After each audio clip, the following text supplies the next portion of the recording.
In the heart of Istanbul's Topkapi Palace, the laughter of noblewomen once echoed through candlelit halls. But when the gates closed, their rank and riches meant nothing. They were stripped of titles, stripped of freedom, and transformed into commodities of the Sultan's desire. Behind the gilded curtains of empire, noblewomen became captives in a machine of coercion, where beauty was currency and obedience was survival. This is not the Ottoman Empire you learned in school. This is the empire of the harem. If you think history hides its darkest truths, subscribe now, because what follows will reveal how an empire built on faith and conquest also thrived on forbidden chambers of forced intimacy and silenced voices. Imagine the aftermath of conquest. The cannons fall silent, the smoke clears, and the streets of a once proud city echo with footsteps, not of its defenders, but of its conquerors. From Belgrade to Buda, from Cairo to Constantinople, noble families who had ruled for generations suddenly found their daughters paraded not as honored hostages, but as trophies of war. Velvet robes were stripped from them, their jewels pried from trembling fingers, and soon they were herded behind palace gates where their names would vanish, replaced by whispers in the Sultan's harem. These were not peasant girls stolen from villages. Many of them were daughters of dukes, princesses of rival courts, aristocrats raised in gilded halls. Their fall was sharper, more brutal, because their entire lives had taught them they were untouchable. And yet, within the Ottoman system, noble blood was no shield. It was bait. Ambassadors from Venice and Poland wrote in disbelief at what they witnessed. They described auctions discreet but undeniable, where captured noblewomen, draped in silks to display their allure, were presented as gifts to the Sultan. A daughter of Hungary might arrive with her wrists bound in gold chains. A duchess from Wallachia kneeling in submission before eunuch guards. It was humiliation crafted with precision, a theatre of domination staged behind closed doors. According to Venetian reports, even when ransoms were offered, the Sultan's court often refused. Why? Because to keep a noblewoman meant more than possessing beauty. It meant possessing the pride of an enemy. To own her was to humiliate an entire lineage. In this cruel game, women became chess pieces in a board of power. Their lives, their identities, their voices, erased beneath the weight of empire. And yet, it was not simply conquest that filled these chambers. Many noblewomen were delivered willingly, not by their choice, but by the choices of fathers and brothers desperate to curry favor. In return for safety, land, or privilege, a relative might surrender a daughter to the palace gates. The irony was devastating. Women raised to believe they were ornaments of prestige became ornaments of survival. Their families abandoned them to secure political treaties, knowing full well what awaited them inside the silken cage. Ottoman chroniclers, of course, spoke less bluntly. They called these women gifts of loyalty, offerings to strengthen bonds between ruler and subject. But foreign eyes recorded the truth more plainly. Behind every euphemism was a young woman stripped of agency, forced to smile through tears while courtiers bargained over her fate. One case, whispered through European courts, involved a Moldavian princess, barely 16, sent as tribute to Istanbul. She had been dressed in the richest velvet of her homeland, her hair braided in gold, her eyes lined to shine like precious stones. The procession that brought her to the palace resembled a wedding march, but it was a march into captivity. Witnesses said she did not weep, not once during the journey. Only when the harem gates closed behind her and the eunuchs took her name did her shoulders collapse.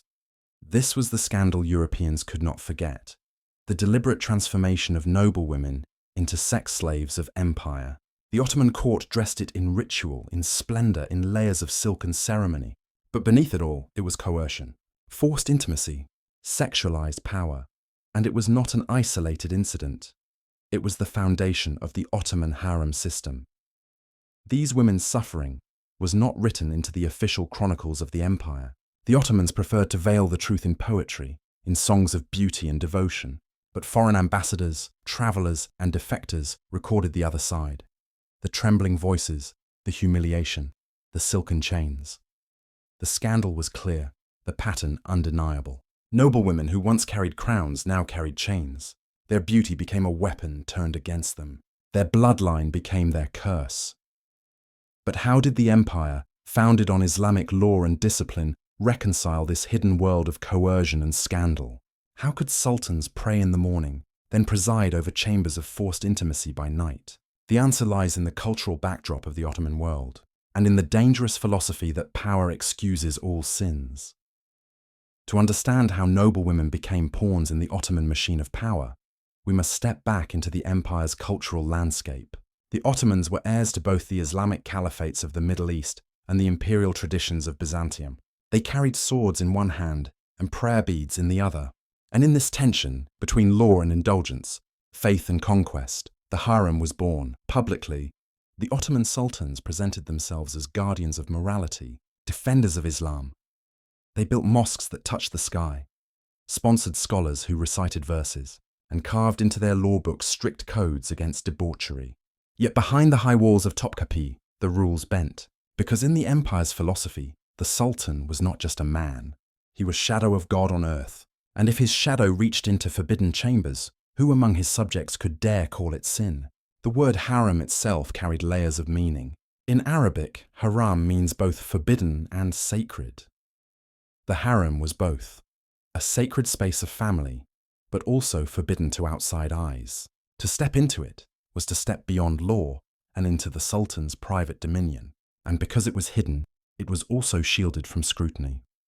Foreigners imagined it as a den of endless lust. The reality was more complex. It was a political institution as much as a sexual one. Every concubine was also a potential queen mother. Every noblewoman forced into it could become either a silenced victim or a hidden kingmaker. The Ottoman court understood this duality and used it as a tool of empire. But the cultural backdrop was clear. Women's bodies were bound to men's honor, and noble blood was a resource to be exploited. In war, conquest, or negotiation, they became offerings, symbols of loyalty, or weapons of humiliation. The Ottomans did not invent this. From Byzantium before them to Persia further east, empires had long used harems as centers of dynastic control. Yet the Ottomans refined it into an art of politics. They institutionalized it. They gave it rules, hierarchies, eunuchs to guard it, tutors to train women in languages, music, and seduction. It was both a prison and a school, one that could turn a noble princess into a sultan's puppet, or into the mother of a future ruler. Consider the irony. While in Europe, the daughters of aristocrats were sent to convents or arranged marriages to cement alliances, in the Ottoman world, they were often sent into the harem. Their beauty was converted into political currency. Their intimacy became empire policy. And because the sultan was seen as divinely chosen, his desires carried the weight of law. If he wanted a Venetian ambassador's daughter, who would dare refuse? If he demanded the princess of a conquered kingdom, who could intervene? In his chambers, morality dissolved. Only power remained. Yet to the Ottomans themselves, this contradiction was not hypocrisy. It was sovereignty. The sultan's body and the empire's body were one. To dominate noble women was not just lust. It was symbolism. It proclaimed to the world that no crown, no lineage, no family, however noble, could stand above the will of the empire. The cultural backdrop also explains why noble women, once inside, could rise so high. Because in Ottoman society, a woman's influence was measured not by her freedom, but by her access. If she bore a son, she could become Valid Sultan, the queen mother, wielding more power than generals or viziers. If she captivated the sultan, she could bend policy to her will. But for every woman who ascended to power, countless others languished in silence. The system was designed to break most, elevate a few, and keep them all locked behind silken veils. And so the paradox sharpened. In mosques, the Ottomans condemned immorality. In markets, they praised chastity and honor. But in palaces, they rewrote those rules. The harem became a hidden empire within the empire, a place where law turned into indulgence, where faith gave way to desire, where noble women became both victims and weapons.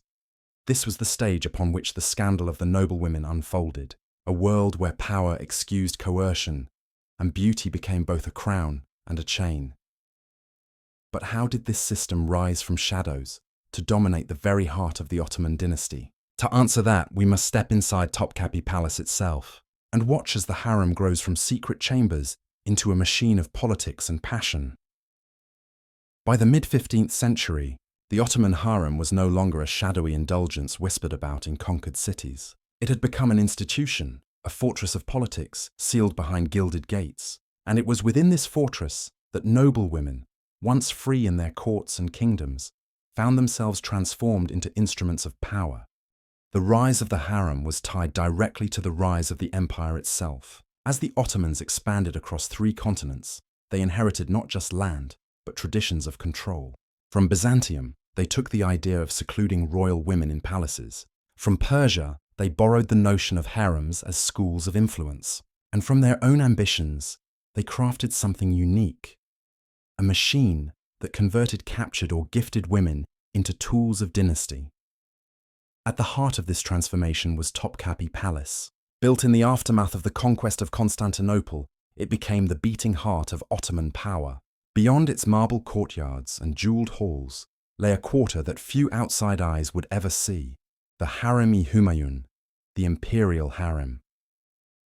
This was not merely a collection of chambers. It was a labyrinth of nearly 400 rooms, guarded by black eunuchs who themselves had been enslaved and castrated, their loyalty enforced by mutilation. The walls of the harem were not simply stone. They were barriers of secrecy. To pass through them was to step into a world where the Sultan's word was law, and women's destinies shifted like sand beneath the Bosphorus tide. Here, noble women were not only prisoners, they were pawns in a system of hierarchy. At the bottom were concubines, girls taken from villages, often converted from Christianity. Above them stood noble captives, daughters of rulers or generals, whose presence carried symbolic weight. At the very top was the Haseki Sultan, the Sultan's favored consort, and ultimately the Valide Sultan, the Sultan's mother, whose influence could rival that of Grand Viziers. But how did noble women enter this gilded prison? Sometimes they arrived through conquest, taken in the spoils of war, marched to Istanbul as living trophies. Other times, they were delivered as gifts by vassal rulers eager to secure the Sultan's goodwill. Imagine the bitter irony, a father handing over his daughter to secure peace, knowing she would never again walk freely, knowing her body was now part of a treaty. The Venetian ambassador Busbeck wrote of this practice with cold astonishment, noting that many noble families saw it as the price of survival. For the Ottomans, this was more than indulgence, it was strategy. Every noblewoman within the harem was a silent hostage. Her presence ensured her family's obedience. Her humiliation symbolized her lineage's defeat. And yet the system was clever. These women were not discarded in darkness. They were dressed in silks, taught Ottoman language, trained in music and poetry. They were molded into ornaments of refinement. But refinement was a mask, designed to veil the reality. They were captives, shaped into courtiers, gilded pawns in the Sultan's game. As the harem grew, so did its political weight. It was no longer just the Sultan's pleasure house, it was the breeding ground of heirs. Noble women who bore sons gained leverage, for their child could one day rule the empire. This created an atmosphere of constant rivalry, where whispers could kill and beauty could spark wars. The rise of the harem also shifted the balance of Ottoman politics. Ministers and viziers, who once held unchecked influence, now found themselves negotiating with women hidden behind veils. Decisions on war, diplomacy, and succession were shaped not only in council chambers, but also in the Sultan's bedchamber. This blending of sexuality and politics shocked foreign visitors, who could scarcely believe that empires turned on the smiles of enslaved women. Yet it was real, and it made the harem one of the most dangerous places in the world, not for its armies, but for its intrigue. And at the core of it all was the Sultan himself. The harem was his domain, his creation, his reflection. To fill it with noble women was to demonstrate his supremacy. To expand it into an institution was to immortalize his power. But with each expansion, the harem became a more volatile crucible. Noble women stripped of freedom but steeped in influence became both captives and conspirators. Some adapted, some resisted, and some wielded their beauty as a weapon sharper than any blade. The rise of the harem system created an empire within the empire. One ruled not by soldiers or viziers, but by silks, whispers, and the silent ambitions of women who had lost everything yet still reached for power. And if the rise of this system was shocking, the practices that sustained it were even darker. For inside these walls, coercion was masked as ritual, humiliation as tradition, and forced intimacy as destiny. Step beyond the marble gates of Topkapi's harem, and you would find a world unlike any other. To outsiders, it was paradise. Gilded walls, perfumed halls, fountains of crystal water. But to those inside, it was a prison lined with silk, where every day was governed by rituals of power designed to break the will of its captives.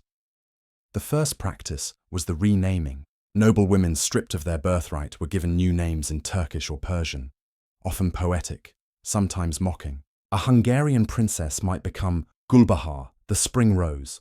A Polish duchess might be renamed Ashi, a common name stripped of all nobility. This ritual of renaming was deliberate erasure. It told these women, you no longer belong to your family, your country, or your past. You belong to the Sultan. Next came conversion. Inside the harem, Christianity, Judaism, or any other faith was quickly replaced with Islam, at least outwardly.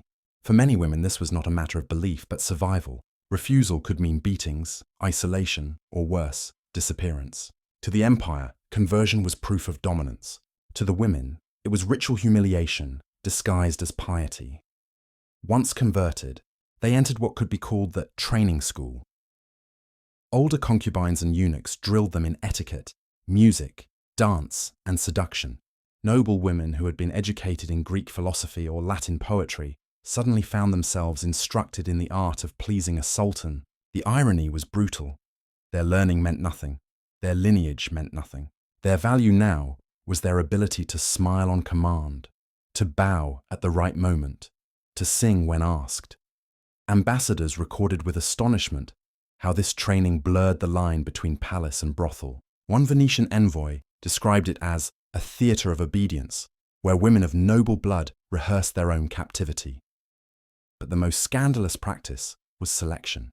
Nights were marked by ceremonies in which women were paraded before the Sultan, adorned in silks, painted in cosmetics imported from Venice, their bodies inspected like merchandise. Eunuchs ushered them forward, whispering rules of posture, while musicians drowned their trembling with music. According to chroniclers, the Sultan would choose a consort not in silence but in spectacle, an act of coercion masked as ritual. Those chosen were led into private chambers, their fates sealed. Those rejected faced humiliation, sometimes permanent confinement. And in this cruel hierarchy, noble women were both exalted and degraded, prized above others, yet still reduced to pawns in a game of sexualized power. One eyewitness, the Frenchman Tavernier, wrote of a Hungarian countess offered to Sultan Ibrahim III. She was paraded in gold brocade, her eyes lowered, her face pale with dread. Ibrahim, notorious for his indulgence, reportedly laughed as he pulled her veil aside, mocking her noble pride before claiming her as his own. To the court, it was entertainment. To her, it was annihilation. And there were darker practices still. Jealousies within the harem turned lethal. Women suspected of plotting were strangled with silken cords, their bodies quietly buried in the palace gardens. Favorites who lost the Sultan's affection might be banished to remote palaces, condemned to a lifetime of solitude. Noble women were especially vulnerable. Their status made them both valuable and threatening. A princess who resisted too strongly risked being drugged, beaten, or worse, drowned in the Bosphorus in a weighted sack, a method whispered about in both Ottoman and European sources. The eunuchs enforced discipline with ruthless efficiency. Castrated as boys and raised to obey, they had no families, no ambitions outside the harem. Their entire loyalty was to the Sultan, and they became both jailers and executioners. For the women, their watchful presence was constant, eyes in every corridor, hands ready to silence dissent. Yet perhaps the cruelest practice was not violence, but uncertainty. Noble women never knew whether they would rise to influence or vanish into obscurity. Some became favorites overnight, showered in jewels, given their own apartments. Others languished for years, forgotten, their beauty fading behind lattice screens. This uncertainty bred desperation. Women bribed eunuchs, poisoned rivals, whispered seductions, or plotted alliances. The harem was not only a place of suffering, it was a battleground of survival. And for noble women, the stakes were higher. Their lives represented the honor of entire nations. Every humiliation they endured was also a message to their homeland. This is what happens when you defy the empire. It was a system sustained by fear, ritual, and spectacle. Forced conversion, ritual renaming, theatrical selection, silent punishments. Each practice reinforced the same truth. Noble women were not wives, not partners, not even companions. They were captives reshaped into symbols of Ottoman dominance. And yet, hidden within this machinery of coercion, a paradox began to emerge. Some noble women learned to play the game. Some discovered that obedience could be weaponized, that seduction could become influence, that bearing a son could turn a prisoner into a queen mother. The shocking practices of the harem did not just break women, they also forged them into players of power. And as the system grew more elaborate, so too did its psychology. For the sultans, these rituals were not only about pleasure, but about control. But what drove these rulers to such obsessions? Why did noble blood attract them with both lust and fear? To understand this, we must step into the minds of the men who ruled the empire and uncover the psychology that turned desire into domination.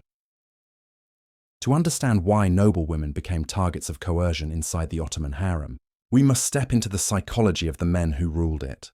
The Sultan was not merely a king, he was the embodiment of empire.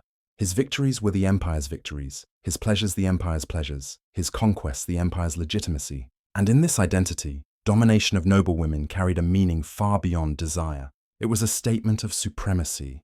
For the Sultan, to possess a noble woman was to erase the pride of her lineage. Each daughter of a rival prince, each princess from a defeated kingdom, was not just a woman, she was an emblem. Her forced submission proclaimed to the world that no throne, no dynasty, no family, however ancient or powerful, could stand above Ottoman might. Her humiliation became a political act. Take Sultan Suleiman, remembered in Europe as the Magnificent. To his empire, he was a lawgiver, a patron of the arts. But even Suleiman could not resist the allure of the harem's silent politics. His bond with Hurrem Sultan, Roxolana, a captive of Ruthenian nobility, was both scandalous and revolutionary. She was not just his favorite concubine, but his partner in statecraft, his advisor, and eventually his legal wife. For Suleiman, choosing her above all others symbolized a new order, that even a foreign slave could rise to rival queens. Historians argue that Suleiman's obsession with Hurrem was more than love. It was a reshaping of power. By elevating her, he redefined loyalty, not as bloodline, but as submission to him alone.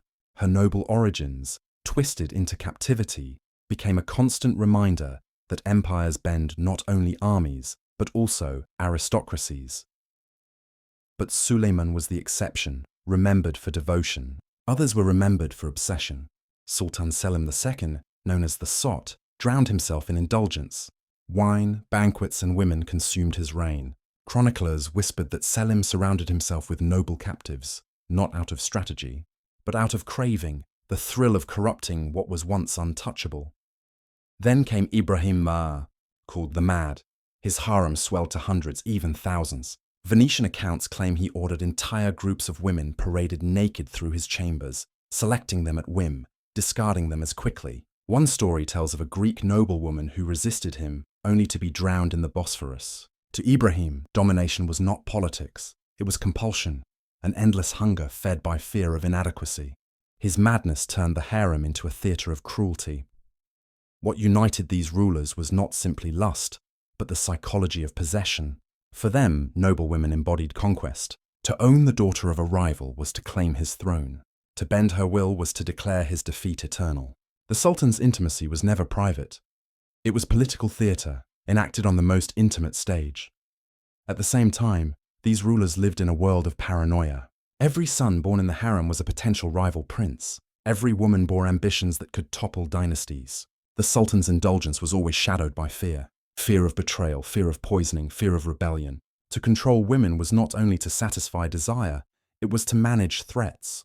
So the harem became both a sanctuary and a battlefield of the mind. Women were treasures, yet also dangers. They were prizes, yet also pawns. And for noble women, this duality was especially cruel. Desired because of their lineage, despised for the same reason, they were trapped in a cycle of attention and suspicion that could raise them to power one day and condemn them to death the next.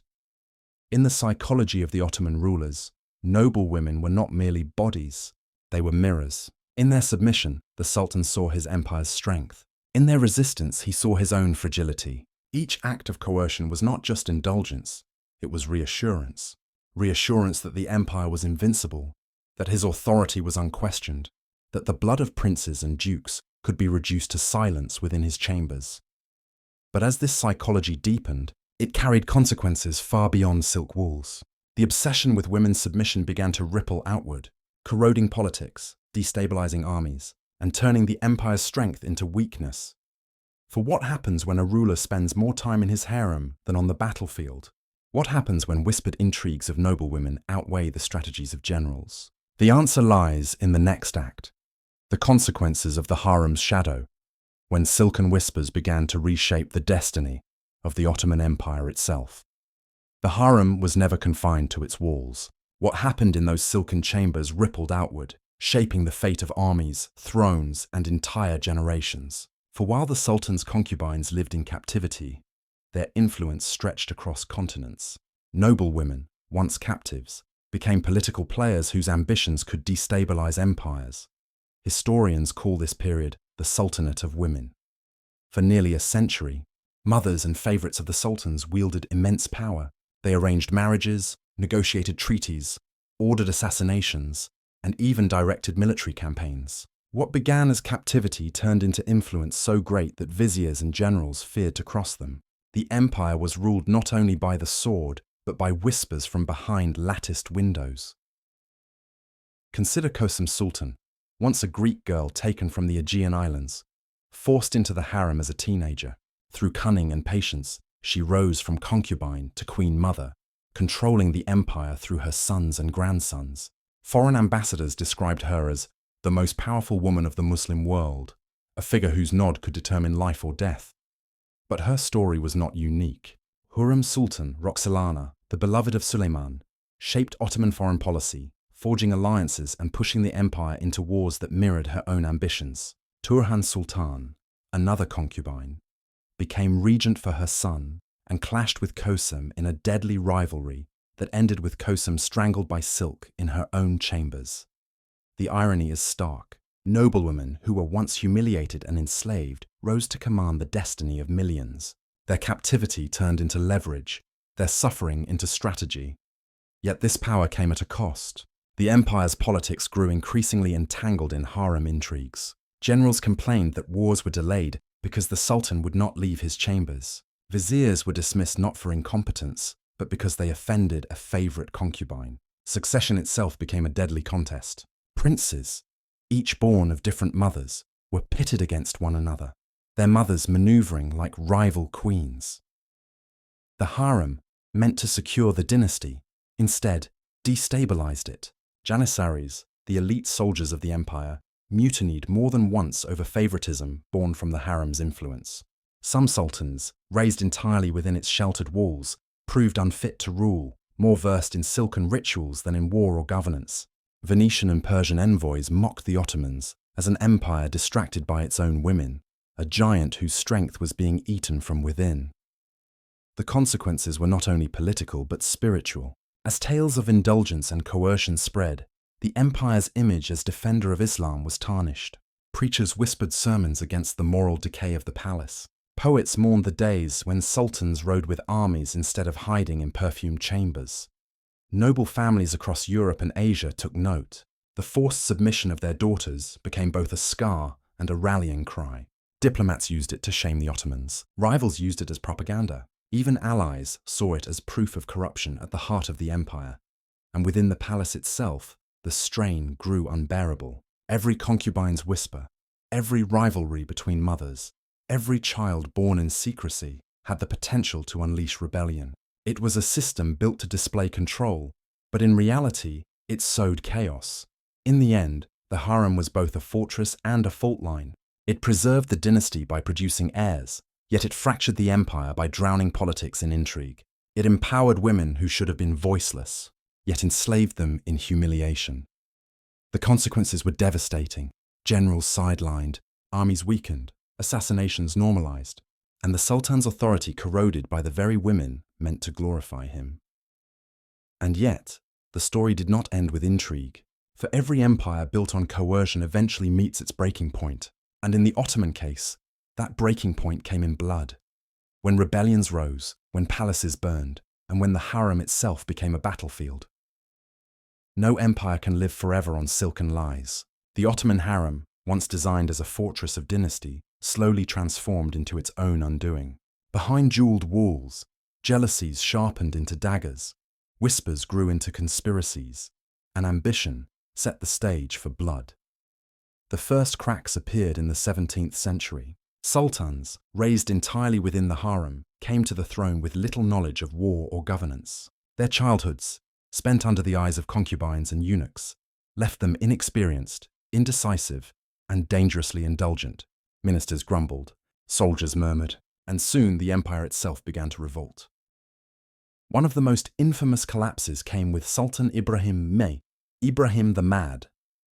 Obsessed with the harem, he spent more time expanding its chambers than governing his empire. Chroniclers claimed he drowned entire groups of women in the Bosphorus on a whim, their silken sacks slipping beneath the waves like stones. His extravagance drained the treasury, his paranoia frightened ministers, and his obsession with noblewomen became a national scandal. At last, the Janissaries, the empire's elite soldiers, could bear it no longer. In 1648, they stormed Topkapi. Ibrahim was dragged from his harem chambers, trembling, clinging to silks as if they could shield him. Within days, he was strangled with a bowstring, executed by his own court. The harem that had been his sanctuary became his prison, and finally his grave. But even after Ibrahim's death, the harem did not fall silent. Power struggles only grew sharper. The Sultanate of Women, which had once allowed figures like Qasem and Hurrem to shape the empire, descended into deadly rivalries. Qasem Sultan, the Greek slave who had risen to Queen Mother, was strangled by her own daughter-in-law, Turhan Sultan, inside the palace. The murder was brutal and intimate, a silk cord pulled tight in the very chambers where she had once ruled. Her death shocked the empire, proving that even the most powerful woman in Ottoman history was not safe within the harem's silken walls. And outside, the empire bled. Soldiers rioted in the streets of Istanbul, demanding better pay, and the dismissal of corrupt viziers tied to the harem. Palaces were looted, viziers beheaded, and the harem itself, once untouchable, was dragged into public blame. To the people, the silken chambers symbolized everything that had gone wrong: indulgence, corruption, and weakness. By the late 17th century, the once mighty empire began to stumble. Victories on the battlefield gave way to humiliations, while within the palace, women and eunuchs whispered louder than generals. The harem that had once secured the dynasty now undermined it. Breaking point had come. The same system that turned noblewomen into captives, that built empires on coercion, now corroded the throne it was meant to protect. Rebellions, assassinations, palace coup. Each was a symptom of the same sickness. And though the empire survived for centuries more, the harem never again held the same untouchable aura. Its veils were stained with blood, its silks heavy with shame. The downfall had begun, and its legacy would haunt the empire until its dying days. But the story does not end with rebellion. For even after the cords of strangulation loosened and the palaces quieted, the memory of those noble women remained, chained in history, their voices echoing into our own time. The silken veils have long since fallen. Topkapi Palace today is a museum, its harem corridors open to tourists who walk in silence, running their hands across cool stone and gilded tiles. They see fountains where concubines once bathed, latticed windows where whispers once passed, and chambers where noble women both suffered and schemed. The voices are gone, but the echoes remain. For centuries, Europe obsessed over the Ottoman harem. Painters imagined it as a paradise of pleasure, their canvases filled with reclining women in exotic dress. Poets turned it into fantasy, travelers into scandalous rumor. But the truth was darker than any fantasy. Coercion disguised as ceremony, humiliation turned into ritual, noble women reduced to symbols of conquest. And yet, the harem left behind more than shame. It left power. The Sultanate of Women showed that even within chains, women could wield influence sharp enough to direct empires. Hurrem Sultan, Roxolana, reshaped foreign policy. Qasem Sultan ruled through regencies, balancing armies and viziers. Their power was born of suffering, but it was real. Still, we cannot forget the thousands of others, the noble women and commoners alike, whose names were erased, whose lives never rose above captivity. For every Hurrem who became a queen mother, there were dozens drowned in the Bosphorus, strangled in silence, or forgotten in darkened chambers. Their absence is also their legacy, a reminder of the price paid for power games dressed in silks. Modern historians see in the harem a paradox. It was at once a prison and a palace, a site of oppression and empowerment, a machine that destroyed lives yet shaped history. But when we strip away the layers of architecture and poetry, one truth remains. It was built on coercion. To turn noblewomen into sex slaves was not indulgence, it was policy. It humiliated enemies, bound allies, and reassured rulers that their supremacy extended even into the most intimate realms. It was empire as domination, played out on the bodies of the powerless, and this pattern is not unique to the Ottomans. Across history, from Rome to Persia, from medieval courts to colonial conquests, the powerful have sought to control women's bodies as a form of political theatre. The Ottoman harem is one chapter in a far older book, a book still being written. Today, the legacy of the harem lingers in memory, myth, and stereotype. Orientalist fantasies still shape Western imagination, painting the East as exotic, decadent, and cruel. Meanwhile, in Turkey and beyond, the harem remains a subject of fascination and discomfort. Part national shame, part cultural inheritance, part romanticized legend. But the real legacy lies not in paintings or stories, but in the warning it carries. That when desire merges with domination, when power hides behind veils, cruelty is inevitable. The noble women who entered those gates remind us that conquest does not end on the battlefield. It continues in private chambers, where humiliation becomes the quiet language of empire. Walking through Topkapi today, you might pause in the hall of the Valide Sultan, where the mother of the ruler once controlled the fates of viziers and armies. You might linger by the courtyard of the favorites, where noble women laughed in public but wept in secret. And you might stand in the Sultan's private chamber, imagining how many lives were reshaped, erased, or destroyed beneath its gilded ceiling. It is easy to think of history as distant, but the lessons of the harem are not. They remind us that power without accountability breeds corruption, that secrecy breeds abuse, that behind the silks of every empire may lie the chains of its captives. So what do we make of the Ottoman harem? Was it a palace of luxury or a prison of despair? The answer is both. It was a world where noble women were broken into obedience, yet some rose to rule an empire. A world where silken veils concealed both cruelty and cunning. A world that turned human beings into instruments of conquest, and then celebrated them in poetry as if they had been willing. Perhaps the greatest legacy is contradiction, oppression and power, humiliation and influence, silence and survival. The harem was not one story but many, woven together by fear, ambition, and the unyielding shadow of empire. And so, the tale of noble women turned into sex slaves by the Ottomans closes with a warning that stretches across centuries. Empires fall not only from swords and cannons, but from the rot of corruption hidden in their own palaces. The Ottoman harem stands as both marvel and warning, a marvel of architecture, a warning of what happens when human lives become currency in the marketplace of power. Because in the end, history remembers not only the conquerors, but also the conquered. Not only the emperors, but the silenced women who bore the weight of their ambition. Their chains are gone, but their shadows remain, etched into stone, whispered in chronicles, and carried as scars across the memory of civilization.